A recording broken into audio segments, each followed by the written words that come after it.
You will hear a number of different recordings and you will have to answer questions on what you hear. There will be time for you to read the instructions and questions, and you will have a chance to check your work. All the recordings will be played once only. The test is in 4 sections. At the end of the test, you will be given 10 minutes to transfer your answers to an answer sheet. Now turn to Section 1.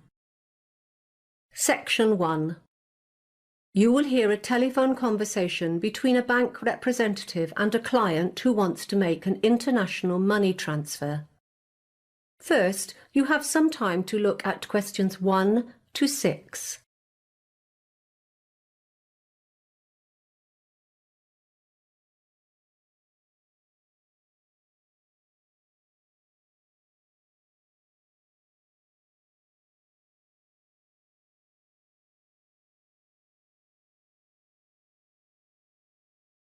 You will see that there is an example that has been done for you. On this occasion only, the conversation relating to this example will be played first. Wesley Bank, how can I help you? Oh, hi. I want to know how to send money to my family overseas. No problem. If you have access to the internet, I can guide you through the process of how to use our global payment system. The bank representative says she will tell the man how to use the global payment system. So, global payments has been written in the space. Now we shall begin. You should answer the questions as you listen because you will not hear the recording a second time. Listen carefully and answer questions 1 to 6. Wesley Bank, how can I help you? Oh, hi. I want to know how to send money to my family overseas. No problem. If you have access to the internet, I can guide you through the process of how to use our global payment system. That's great. I'm online now. Good. First, you have to log on to Wesley Bank Internet Banking and select Transfer Money. Okay. Once you've done that, select International Money Transfer. I don't see... It's the first option under the heading of International Services. Right, I found it. Now click on Payment Destination Country and scroll down to the location you wish to send money to. It's all in alphabetical order. Oh yes, Zimbabwe. I've got it, right at the bottom. Good. Then step 3 is to fill in your personal details. Name, address and contact phone number. Done that. When I put in my phone number, my other details popped up automatically. Yes, that will happen, but take a moment just to check that everything is correct. Then we'll move on to transaction details. So this is where I select the account that the money comes out of? Yes. You have a transaction account, a savings account and a business account. Which one did you want to choose? It had better be my savings account. Okay, have you clicked on that? Yes, but next it says enter a payment reason. Why do I have to give a reason? Well, I'm afraid that's a legal requirement. You can't send money overseas without a valid reason. My mother needs to pay for an urgent medical procedure and I have to pay for my sister's school fees as well. Will that do? Yes, both are valid reasons. Thanks. What now? The next step is to fill in the recipient account details. Sorry? You need to enter the account name and number of the person who will receive the money. Oh, I see, of course. But I haven't got that information with me at the moment. I'm at the office and those details are at home. Don't worry, you can return to this page and fill it in later. You can save what you've done so far and defer completion. Don't leave it too long though, the system will hold it for no more than 2 days. After 48 hours, you'll have to start over again. That's fine, I can do it this evening. Is there much more? After the account details, you'll need to fill in the bank details of the person you're transferring money to, the name, branch and address of the bank. That should be easy enough. Anything else? No, once you've completed everything, a confirmation page will appear. Just ensure all the information you've entered is correct and press Submit. Then print off the receipt page. If you haven't got a printer at home, just make a note of your transaction reference number. Before you hear the rest of the conversation, you have some time to look at questions 7 to 10.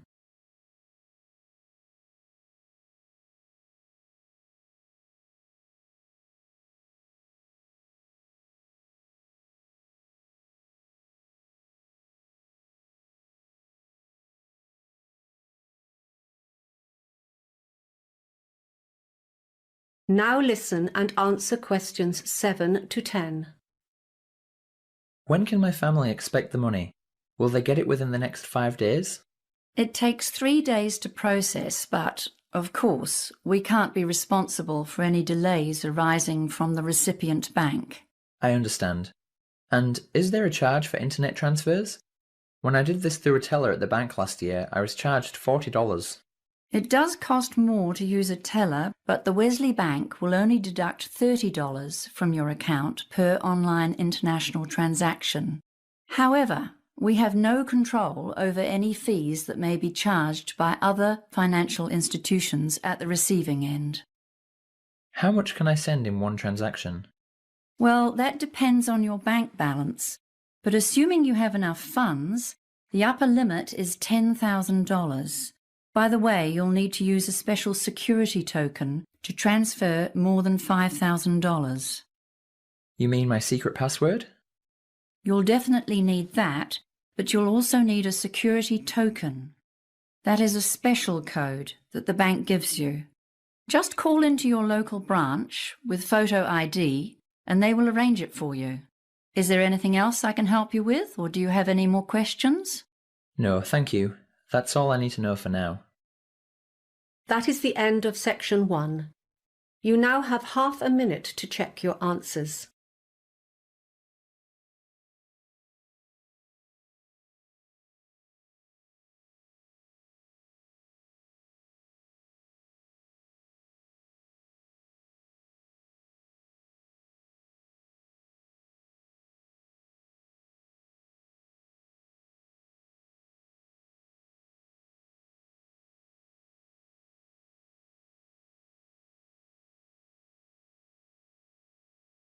Now turn to section 2.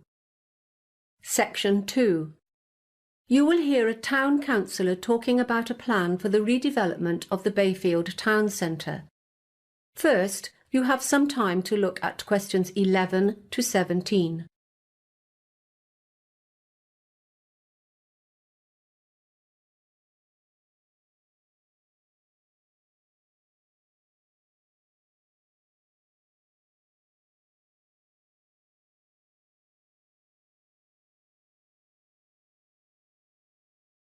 Now listen carefully and answer questions 11 to 17. Good evening.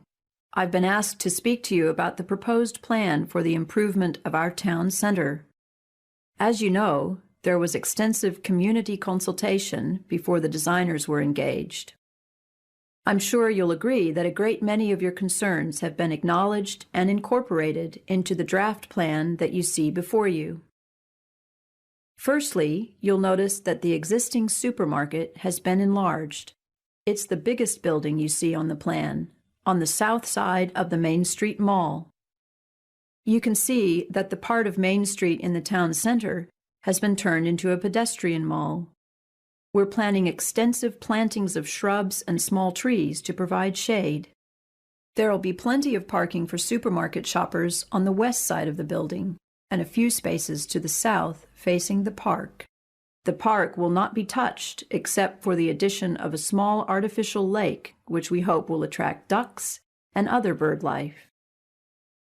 We've taken into account your petition not to expand the tavern. I know some of you wanted it removed from the town center altogether, so it will be discreetly screened from public view by more trees. The existing car park at the rear of the tavern will remain.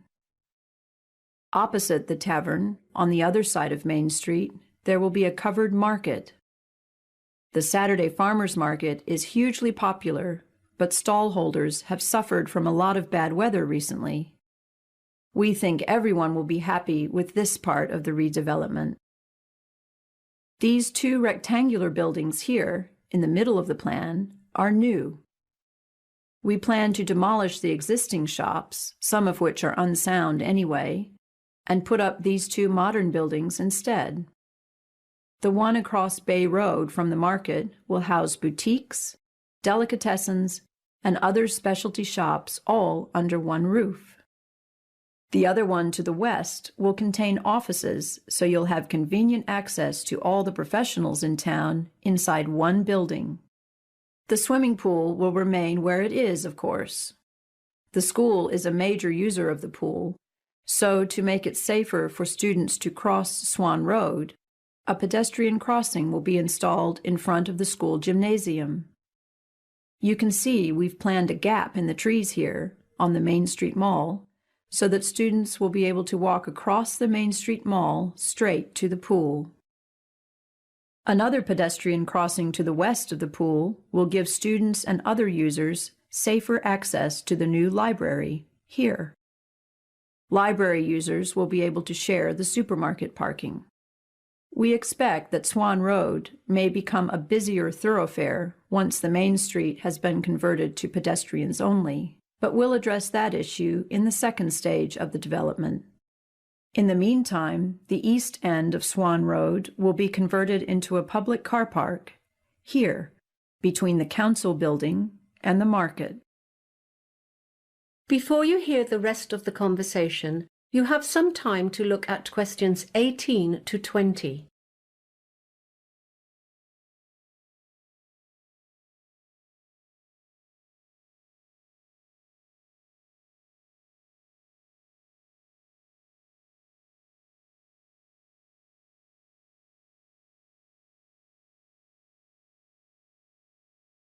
Now listen and answer questions 18 to 20. I'll deal with any questions you may have at the end of this talk. In the meantime, I'll give you some idea of what the second stage of development will involve. In line with the overwhelming concern of Bayfield inhabitants, improved public transport is definitely at the forefront of the next stage. We're planning to develop a modern transportation hub on the outskirts of town. Another issue we want to address is the lack of playgrounds and sporting facilities. These could be part of Stage 2, depending on the Council's ability to purchase appropriate sites. As I mentioned earlier, traffic may become a problem in Swan Road. Once Main Street has been blocked off, the Council will study the speed, flow, and density of vehicles on Swan Road and decide on appropriate measures. I know the Council's preference would be to install traffic lights either side of the pedestrian crossing, but they'll consider other options to alleviate traffic problems, like diverting non-essential vehicles to a back road. Are there any questions? That is the end of section 2. You now have half a minute to check your answers.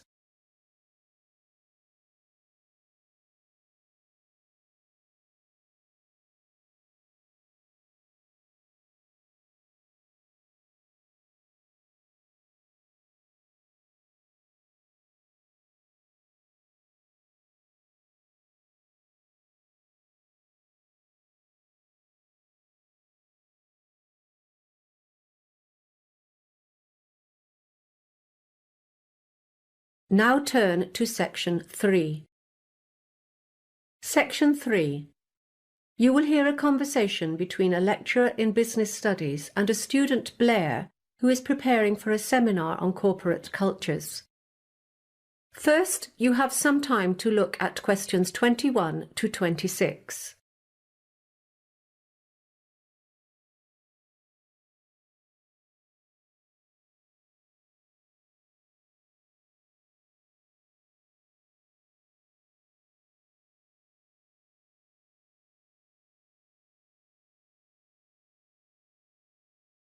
Now listen carefully and answer questions 21 to 26. Hello, Blair.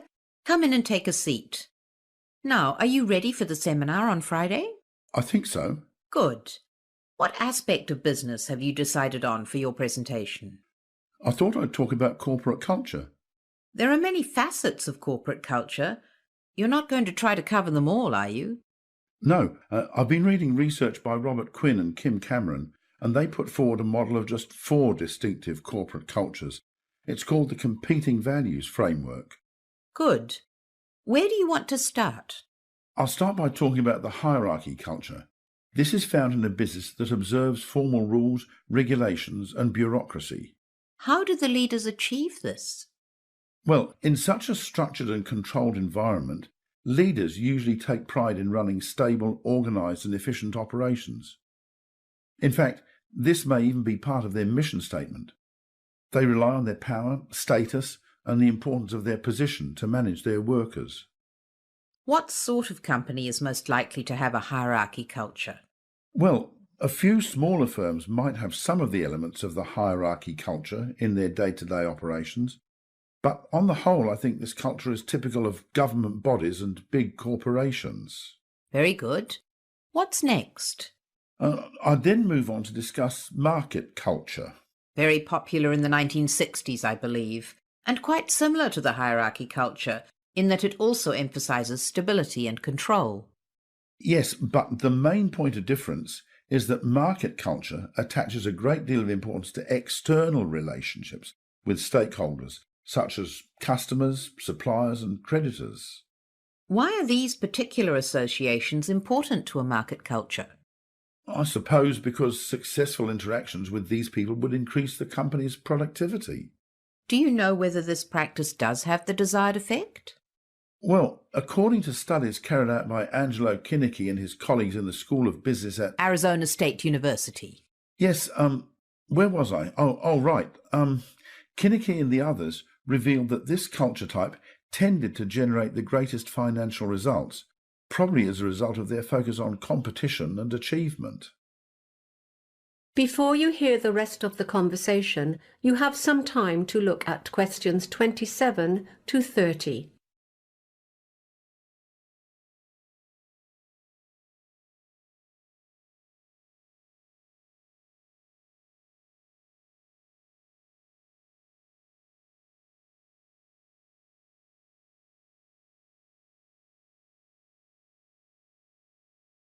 Now listen and answer questions 27 to 30.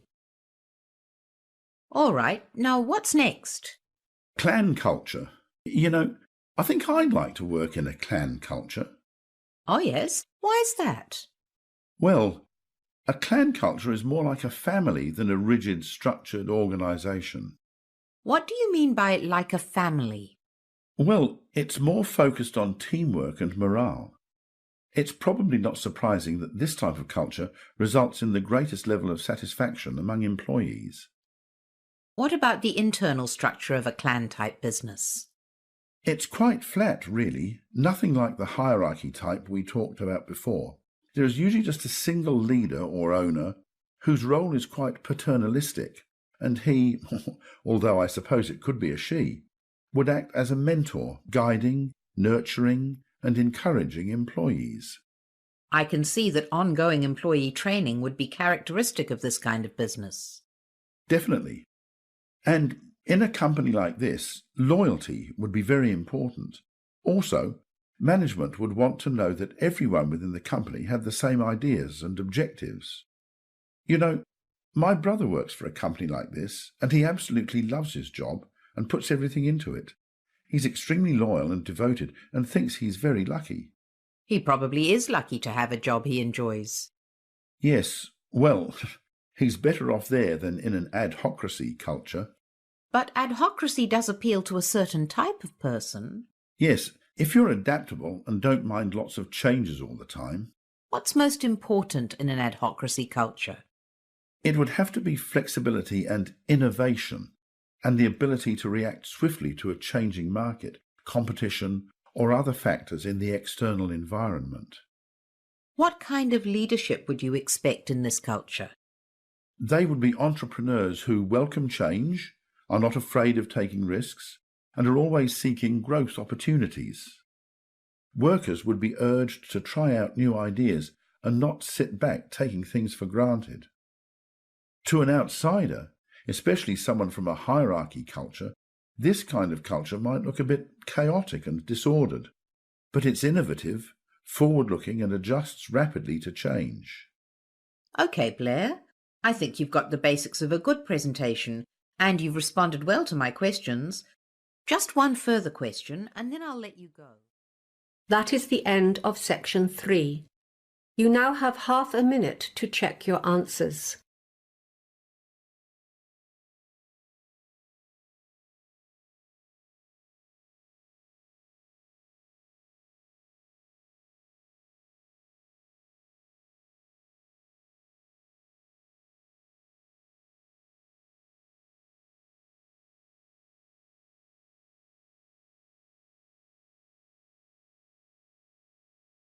Now turn to section 4. Section 4. You will hear a lecture on the environmental effects of pesticides and some alternatives to their use. First, you have some time to look at questions 31 to 40.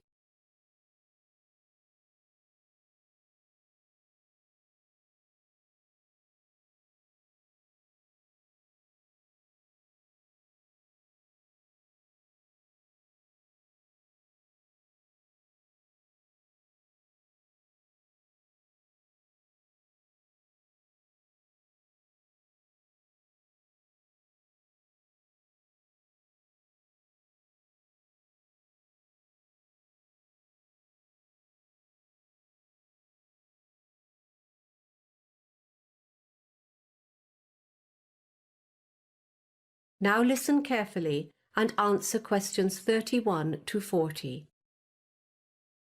Good evening. I'm here today to present the findings from our research into pesticides and alternatives to using them.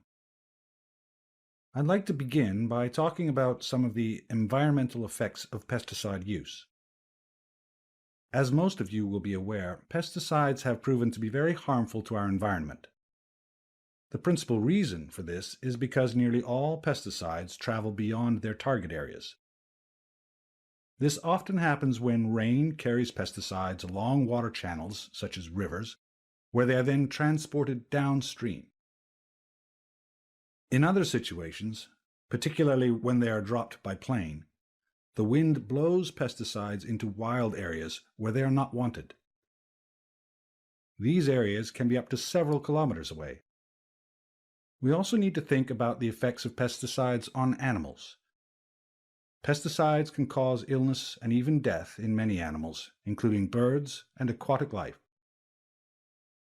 Animals can also be affected, however, when pesticide use eliminates their food source and causes them to starve or migrate to other areas. When pesticides don't travel into neighboring environments, they tend to seep into the soil. There they degrade the quality of the soil, and in addition, they can weaken biodiversity. Studies of pesticide-contaminated soil show a much lower count of organisms compared to healthy soils. There's a final consideration to take into account, and that's the environmental effects of pesticides in terms of pest numbers. In the short term, pesticides significantly reduce the number of pests in an area, as might be expected. After long-term regular use, however, insects tend to become immune to certain kinds of pesticide and are no longer negatively affected by them. As the number of insecticide-resistant pests grows, this creates the need for new varieties of pesticide and further exacerbates the pesticide problem. Let's move on now to look at some possible alternatives to pesticide use. As I'll explain, although these techniques can help reduce our dependence on pesticides, they do have their own drawbacks too. The first technique will be familiar to any of you who have even a small vegetable garden at home. You see a slug on a piece of lettuce, and what do? Put on some gloves, walk right up to the plant, and pick the slug off with your hands. This is called hand picking. Hand picking is remarkably effective and requires little in the way of money to implement. But while it may be sufficient for the home gardener, The time-consuming nature of handpicking makes it unsuitable for large-scale operations. Owners of larger crops and orchards require a more systematic approach to pest management, and they have a few options here. You may be familiar with a technique known as biological control. This involves the strategic use of what we call good insects, that is, insects which eat pests rather than plants. When they eat the pests, they also protect the crop environment. Unfortunately, biological control is always risky because we can never know for sure how insects will behave in a particular environment, and the results are therefore unpredictable. A safer option is companion planting, where certain plants are grown together.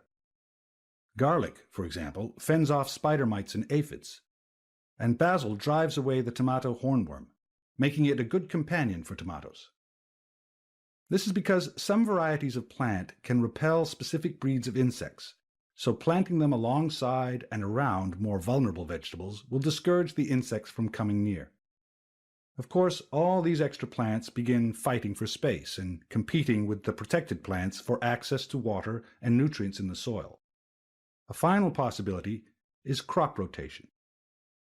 This involves alternating plants every harvest, which forces insects to migrate in an attempt to locate their food source. Crop rotation is unappealing for large-scale commercial operations, however, because the high cost of constantly changing crops cuts into their profits. As you can see, there's still no easy answer to the question of how to keep plants free from the scourge of pests. That is the end of section 4. You now have half a minute to check your answers.